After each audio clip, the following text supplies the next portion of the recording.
नमस्कार दोस्तों, स्वागत है आपका। कैसे हैं आप लोग? आज जैसा कि मैंने आप लोगों से वादा किया था कि मैं मणिपुर से जुड़ी हर खबर से आपको अपडेट करूँगा और आपको अंदर की खबर बताऊँगा, क्योंकि मणिपुर इस समय न सिर्फ देश की सुर्खियों में बना बल्कि विदेशों में भी ये सुर्खियों में। और ख़ासकर इन दिनों तो आप देख रहे हैं कि पार्लियामेंट भी नहीं चल पा रहा है। और मैंने ये क्यों कहा था, उसकी बड़ी वजह है, क्योंकि मैं लगातार कुछ दिनों से हमारे वरिष्ठ पत्रकार, सहयोगी और एक तरह से मैं कहूँ तो मेरे गुरुदेव उमेश चतुर्वेदी जी का मैं वेट कर रहा था कि वो कब मणिपुर पे अपना अपडेट तैयार करेंगे और तब हम उसके बाद इस पर बात करेंगे। उमेश चतुर्वेदी जी किसी परिचय के मोहताज नहीं है। कई बड़े संस्थाओं में इनका बहुत बड़ा योगदान रहा है और अभी बिल्कुल संसद भवन के पास के एक सरकारी संस्थान में कार्यरत हैं, ऑल इंडिया रेडियो। तो इनके पास जो सूचनाएं हैं मणिपुर को लेकर और जो मौजूदा देश में जो हालात चल रहे हैं वो बहुत पक्की है। और लिहाजा मैंने आपको वादा भी किया था कि मैं मणिपुर से जुड़ी आपको हर अपडेट दूंगा और ऑथेंटिक अपडेट दूंगा। तो हमारे साथ उमेश जी अभी हैं, हम इनसे बात करते हैं। सर, आपका बहुत बहुत स्वागत है हमारे कार्यक्रम में। और इनसे चर्चा की शुरुआत करें इससे पहले मैं एक बड़ा इंटरेस्टिंग चीज़ आपको दिखाऊंगा। ये एक आज ढूंढते ढूंढते मुझे एक PIB कार्ड मिला है। ये उमेश सर का PIB कार्ड है और ये 21 साल पहले जब ये दैनिक भास्कर में प्रिंसिपल करस्पॉन्डेंट थे, उस समय का ये कार्ड इनका बना हुआ है, प्रेस इन्फॉर्मेशन ब्यूरो का। तो आप समझ सकते हैं कि इनकी कितनी राजनीतिक पकड़ है और जो खबरों पे जो इनकी पैनी नज़र रहती है और जो ये विश्लेषण करते हैं वो कितना महत्वपूर्ण और कितना सारगर्भिक होता है। तो हम आज इन्हीं से बात कर रहे हैं। हमने आपको जानबूझ के दिखाया कि आप देखिए, जो मैंने आपसे वादा किया था, जो मैंने कहा था आपसे कि हम वैसे लोग से बात करेंगे और वैसी चीज़ें आपको बताएंगे जिसमें जो आप मौजूदा देश में अलग अलग राज्यों से आ रही खबरों के बारे में या मणिपुर के बारे में जो अलग अलग लोग विचार कर रहे हैं उनके बारे में जो सुन रहे हैं आप राज्यों से, इसलिए मैं बोल रहा हूँ कि अलग अलग राज्यों से भी कई सारी घटनाएं हुई हैं, तो उन सब पे आज इनसे हम चर्चा करेंगे। तो चलिए शुरुआत करते हैं। सर, मेरा पहला सवाल आपसे ये है कि मणिपुर सड़क से लेकर संसद तक संग्राम है। आप तो बड़े क्लोज से मणिपुर को जानते हैं, नॉर्थ ईस्ट को खासकर आपने बहुत गहराई से देखा है, समझा है। क्या लगता है आपको मणिपुर की स्थिति पे, आप अपना क्या विश्लेषण देना चाहेंगे? देखिए, इस देश का एक दुर्भाग्य है कि जो स्थानीय सच्चाई होती है उसके ठीक उलट नैरेटिव बनाने की कोशिश होती है। और आप देखेंगे कि मणिपुर की जो घटनाएं हो रही हैं उसको लेकर के जो राष्ट्रीय स्तर पर राजनीति हो रही है उसमें एक चप्पा या ठप्पा लगाने की कोशिश हो रही है सिर्फ और सिर्फ प्रधानमंत्री या भारतीय जनता पार्टी की सरकार की असफलता की। और इस पूरी जो कोशिश में देखेंगे आप कि मणिपुर की हकीकत को लगातार नज़रअंदाज किया जा रहा है। यह दुर्भाग्यजनक है। किसी भी इलाके में, चाहे वो दुश्मन की ही बेटी क्यों न हो, उसको निर्वस्त्र नहीं किया जाना चाहिए। तो ये दुर्भाग्यपूर्ण घटना है, लेकिन इसकी वजह क्या है इस पर भी हमें ध्यान देना चाहिए। मणिपुर ऐसा राज्य है जहाँ की 52% आबादी, आप देख लीजिए, आधे से ज़्यादा 52% आबादी जो कृष्ण भक्त हैं, जो हिंदू हैं, जो सनातनी हैं। आप जान लीजिए कि चैतन्य महाप्रभु पश्चिम बंगाल के नवद्वीप जिले के, जिसे नदिया कहा जाता है, वहाँ के रहने वाले थे और बड़े कृष्ण भक्त थे। उनके प्रभाव में जहाँ मणिपुर में कान्हा की भक्ति की एक धारा बहती रही है और उस धारा के जो प्रतिनिधि हैं या जो प्रतिनिधि समुदाय है वो मैती समुदाय है। आमतौर पर आप देखेंगे ज़्यादातर लोग वो अपने नाम के पीछे सिंह सरनेम लगाते हैं। वो 52% आबादी वाला है। लेकिन दुर्भाग्य देखिए कि मणिपुर का जो 10% मैदानी इलाका है उसी में रहने को बाध्य है। और जो कुकी और नगा, एक और समुदाय है, कुकी और नगा जो समुदाय है, ये दोनों समुदाय एक तरह से आदिवासी हैं या बाहरी हैं। और ये नागा और कुकी नाम भी जो दिया था वो अंग्रेज सरकार ने अपनी सुविधा के हिसाब से दिया था, क्योंकि इसमें करीब 36 जनजातियाँ हैं, तो उन्होंने उनको हिसाब से बांटा। इन नागा और कुकी लोगों को मणिपुर की जो 10% पहाड़ी जमीन है उस पर रहने का हक है।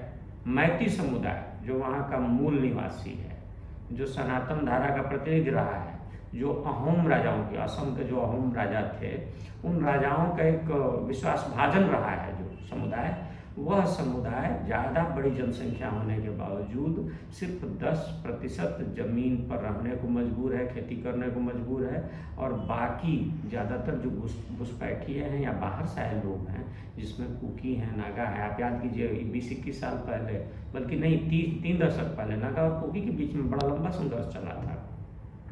तो वो समुदाय जनजाति होने के नाम पर राज्य के 90% पहाड़ी भूमि का अधिकारी है।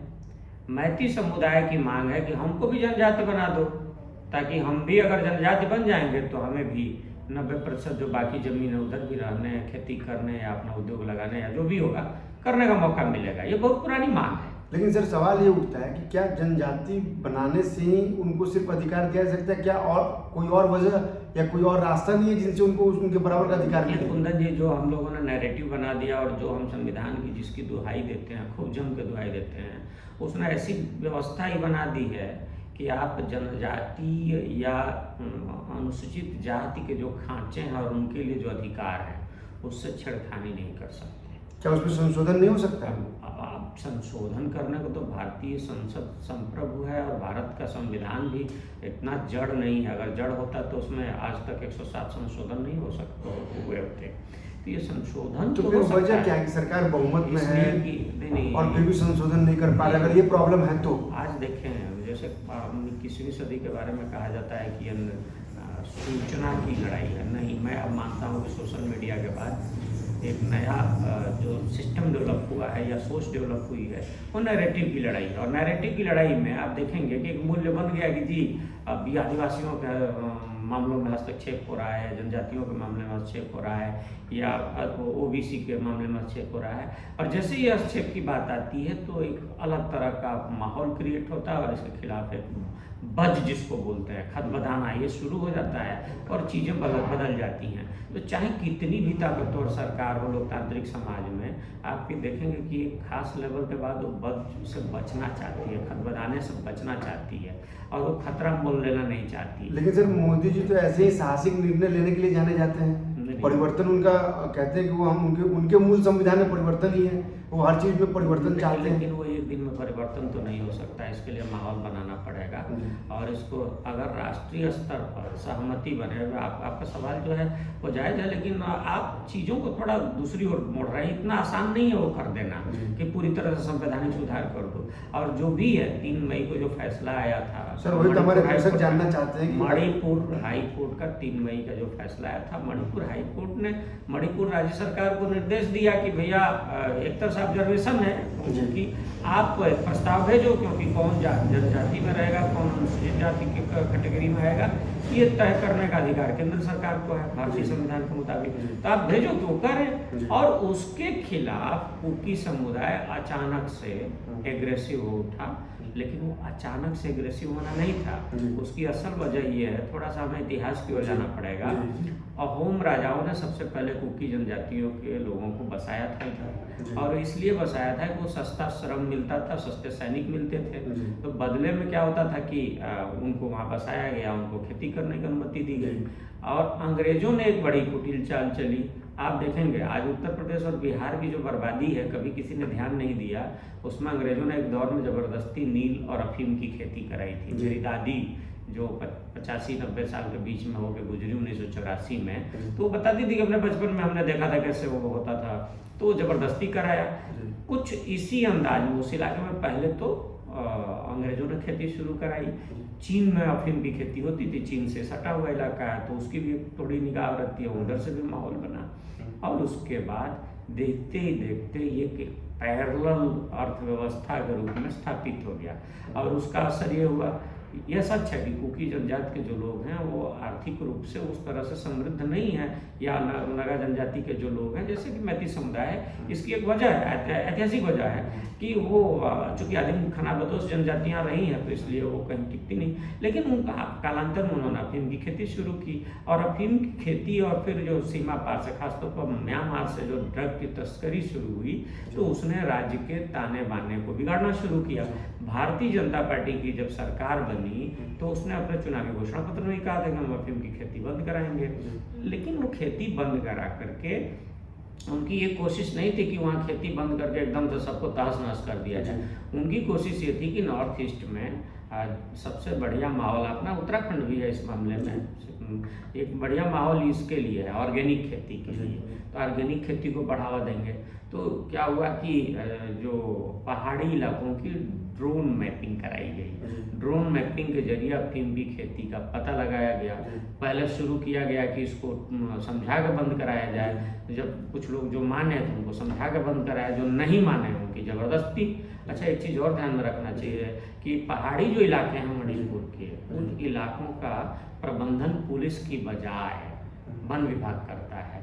आप देखेंगे कि कुकी और मैती संघर्ष में कुकी जनजाति ने 500 के करीब जो चौकियां हैं वन विभाग की या उनके दफ्तर हैं, सबसे ज़्यादा उन्हीं को निशाना बनाया। और ये कभी किसी ने ध्यान नहीं दिया। चर्च वर्च वगैरह मंदिर की बात जो होती है ना, वो थोड़ा जमीनी स्तर पर उतना नहीं है जितना दिखाया जा रहा है, क्योंकि मैती समुदाय में तो उतना चर्च के लोग हैं ही नहीं, तो हमला क्यों होगा। और ये साबित करने की कोशिश हो रही है कि मैती समुदाय जो ज़्यादातर हिंदू है, सब कुछ मुस्लिम भी हैं उसमें, उन्होंने जानबूझ के चर्च पर हमला बनाया। तो इसको एक अंतर्राष्ट्रीय रूप देने की कोशिश हो रही है, अंतर्राष्ट्रीय राजनीति का। क्योंकि क्या है कि जब चर्च पर हमला होता है तो उसको विदेशी मीडिया भी सुर्खी बनाता है, मस्जिद पर हमला होता है तो अरबी मीडिया सुर्खी बनाता है। ऐसा एक तरह से सोची समझी बिल्कुल।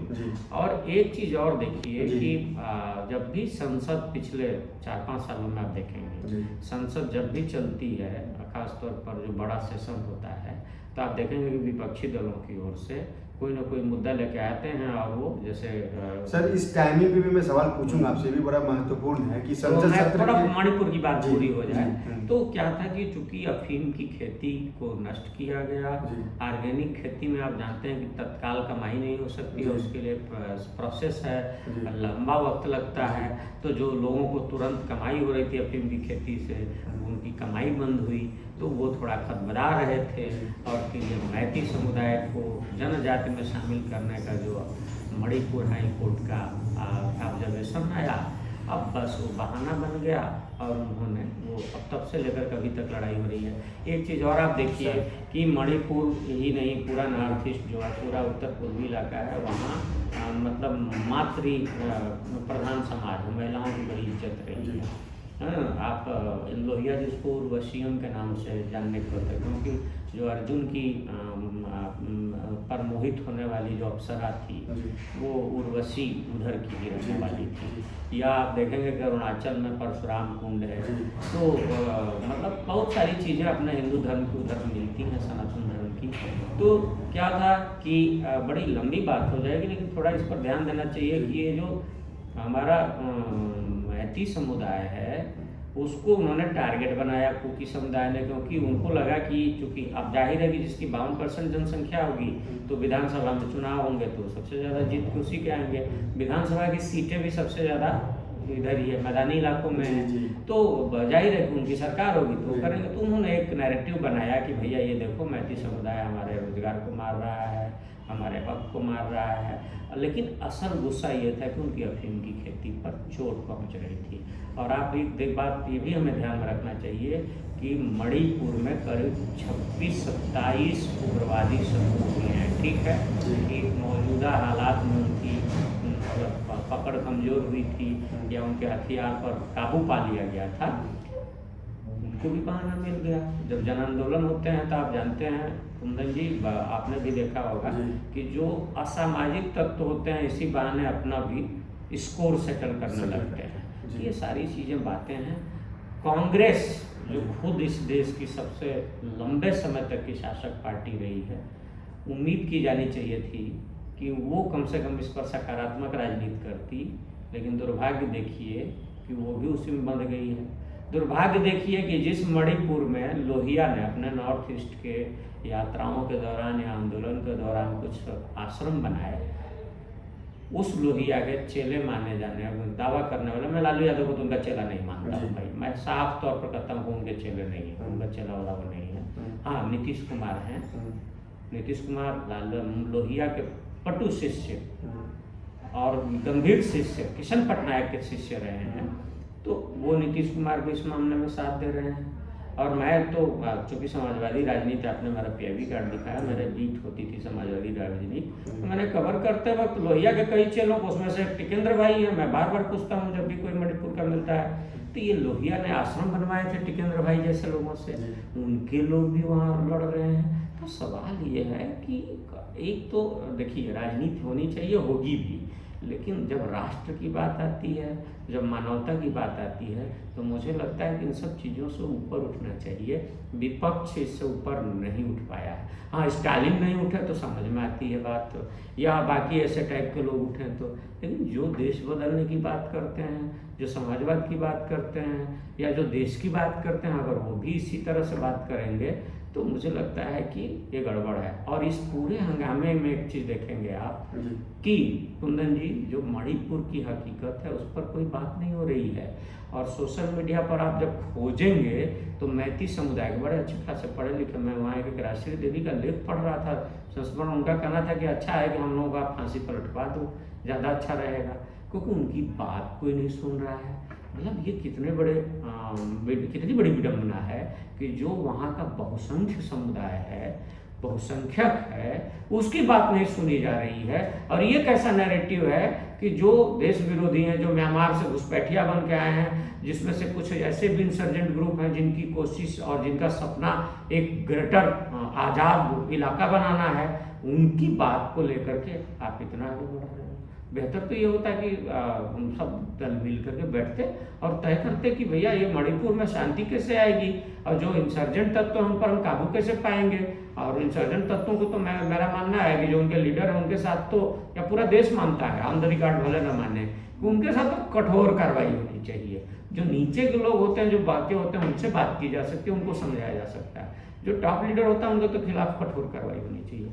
मुझे लग रहा है ये नहीं हो रहा है। सर एक सवाल तो है सर, ठीक है आपकी बात से मैं सहमत हूँ, लेकिन देश की जनता ये जानना चाहती है कि आज 80 दिन से ज़्यादा हो गए मणिपुर में ये जो विवाद, हिंसा, हंगामा, जो नाम दीजिए आपका, बदहवास लोग घूम रहे हैं, शरणार्थियों के हजारों लोग, शरणार्थियों की कितनी हत्याएं हुई, ये अभी कोई काउंटेबल उतना ऑथेंटिक आंकड़ा आया नहीं।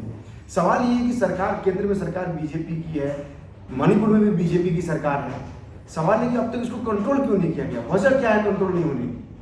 क्योंकि तो लड़ाई बड़ी लंबी खींच गई, 80-82 दिन लड़ाई, 80 दिन से ज़्यादा हो गया।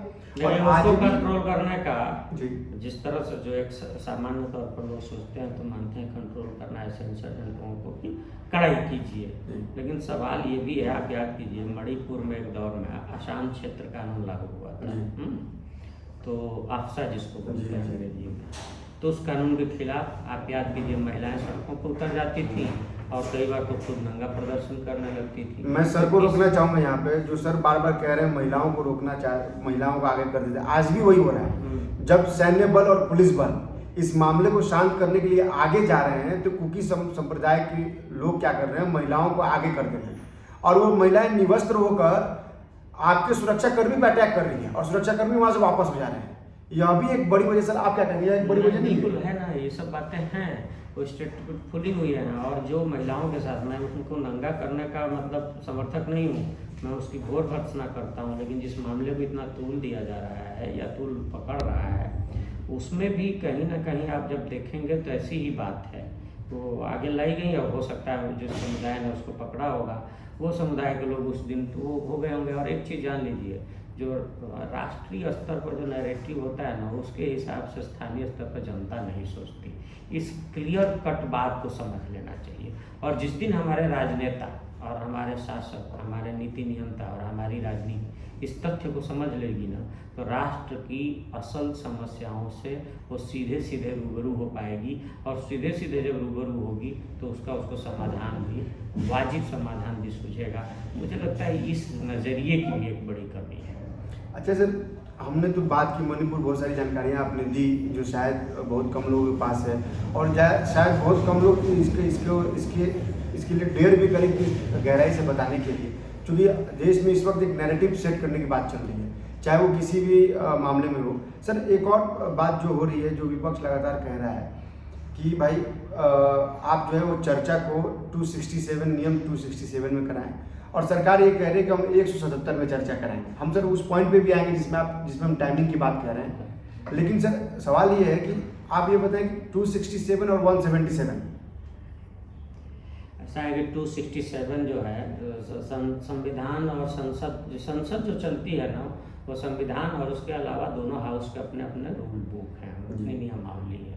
तो जो 267 है उसमें जवाबदेही तय होती है उस बहस के हिसाब से, और 177 में क्या होता है कि जवाबदेही तय नहीं होती है, उसमें मतदान जरूरी नहीं है, और अगर ज़बरदस्ती मतदान भी करा लिया गया, ज़बरदस्ती शब्द को वापस में लेता हूँ, मतलब अगर किसी कारण से मतदान भी करा लिया गया तो उसमें अगर सरकार को कम मत मिलते हैं तब भी उसके बहुमत पर या उसकी सेहत पर असर नहीं पड़ता। और इसका मतलब साफ है, वोटिंग से कोई बहुत मैं सरकार की सेहत पर असर नहीं पड़ने वाला। जो लोग ये नैरेटिव फैला रहे हैं कि सरकार गिर जाएगी या वोटिंग से होगा सरकार डर रही है, ये गलत है। हाँ, तो मतलब ये है। और दूसरा तो ये देख लीजिए 303 और 338 का पूरा बहुमत है, 32 या 38 है, 333 है इंडिया मिला के टोटल। तो इतना बड़ा बहुमत है, उसको कोई चैलेंज नहीं है। बट क्या है कि आप देखिए कि विपक्ष जो है ना, चूँकि अगले महीने 4 महीनों के बीच में 4 राज्यों में चुनाव होने हैं, तो वो एक मुद्दा बना रहा है। लेकिन मैं इसको दूसरे ढंग से देखता हूँ। इन्होंने क्या किया है विपक्ष ने कि जो अविश्वास प्रस्ताव का नोटिस दिया है उस पर जब चर्चा होगी तो विश्वास प्रस्ताव की शुरुआत और अविश्वास प्रस्ताव का जवाब प्रधानमंत्री खुद करता है जी। तो प्रधानमंत्री उसका जवाब देंगे। चूँकि ये मामला इतना हाईलाइटेड हो चुका है तो आप देखना अक्सर ये शाम हो जाएगी 7 बजे के बाद। यही रणनीति है विपक्ष की? नहीं, विपक्ष की नहीं, कांग्रेस या भाजपा की ये रणनीति होगी कि वो शाम हो जाएगी।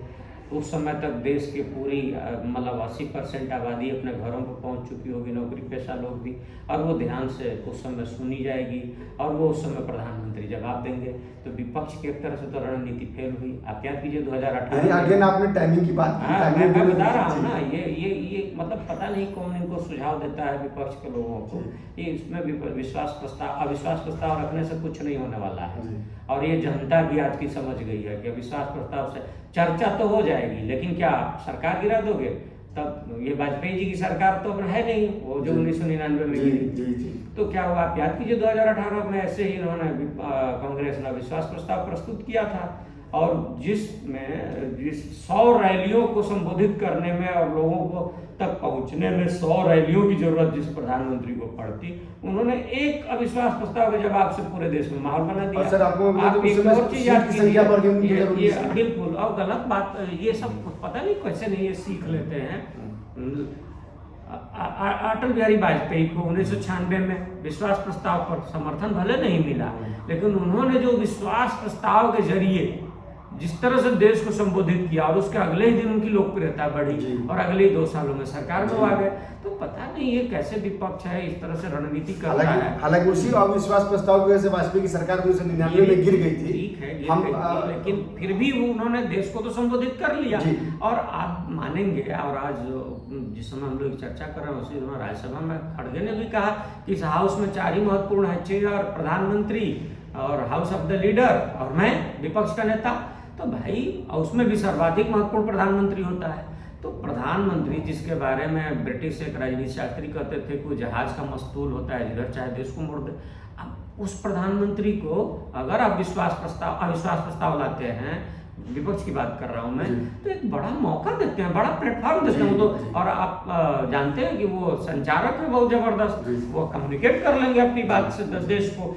अब जिसको करने के लिए उन्हें 300 रैलियों की जरूरत पड़ेगी, एक बारगी में वो पूरे देश को बता देंगे जी। और चूंकि मामला इतना गंभीर है कि लोग ध्यान से इसको सुनेंगे। और एक चीज और मैं बता रहा हूँ कि प्रधानमंत्री में और वाजपेयी जी में एक बेसिक अंतर है कि वाजपेयी जी फिर भी बहुत मतलब चीज़ों का परहेज करते थे, ये टू दी पॉइंट जवाब भी देते हैं। अब जब ये बात उठेगी मणिपुर की तो राजस्थान की बात कहाँ रह जाएगी, बंगाल की बात क्यों नहीं, छत्तीसगढ़ की बात उठेगी, छत्तीसगढ़ की बात क्यों नहीं उठेगी? तो जाहिर है कि प्रधानमंत्री जब जवाब देंगे तो इन सब बातों का भी जिक्र करेंगे। मैं यहाँ एक अपडेट और भी कर दूं कि अभी आज ही राज्यसभा में स्मृति ईरानी ने बोला है कि अगर विपक्ष में हिम्मत है तो वो राजस्थान पे चर्चा करें, बंगाल पे चर्चा करें, छत्तीसगढ़ पे चर्चा करें, बिहार की चर्चा करें। अब जो बेहद महत्वपूर्ण सवाल है जिसको लेकर कम से कम 5 सत्र जो है वो लगातार एक 1 by 1 गड़बड़दार हंगामेदार हुए हैं। सर एक टाइमिंग का बहुत बड़ा सवाल है। लोग ये कह रहे हैं कि हर सत्र के 1 से 2 दिन पहले चाहे वो पिछला सत्र हो, उसमें अडानी का मामला आया, अभी सत्र शुरू होने के एक दिन पहले वीडियो वायरल किया जाता है मणिपुर की। हालांकि मैं भी इसकी भर्त्सना करता हूँ, यह इस शर्मसार करने वाली घटना है, लेकिन फिर भी टाइमिंग पर तो सवाल उठता है। नहीं देखिए, मैं इस पर सवाल इसलिए नहीं उठाना चाहूँगा कि उनका काम राजनीति करना हो तो राजनीति करेंगे, इसलिए वो तो करेंगे ही। अभी कहने का कोई मतलब नहीं है, देश भी जानता है कि वो राजनीति करेंगे और हर पार्टी जो भी राजनीति में अपने अपने ढंग से राजनीति करती है। हाँ, अगर उस विजुअल का या जो कुकर्म हुआ है, दुष्कर्म ही हुआ है, उसके पीछे अगर किसी का हाथ है तो ये षड्यंत्र है और इस पर इसकी जांच होनी चाहिए और उनको, उन लोगों को जिन्होंने ये षड्यंत्र किया, उनको बेनकाब किया जाना चाहिए। संभवतः सर इसकी जांच भी हो रही है। हम न्यूज़ गुरु में आपको मणिपुर से खबर अपडेट कराएंगे और ऐसे ही वरिष्ठ पत्रकारों की राय आपको बताएंगे, उनका अनुभव बताएंगे, उनका विश्लेषण आपको दिखाएंगे। आप हमारे वीडियो को लाइक कीजिए, सब्सक्राइब कीजिए और शेयर कीजिए। नमस्कार।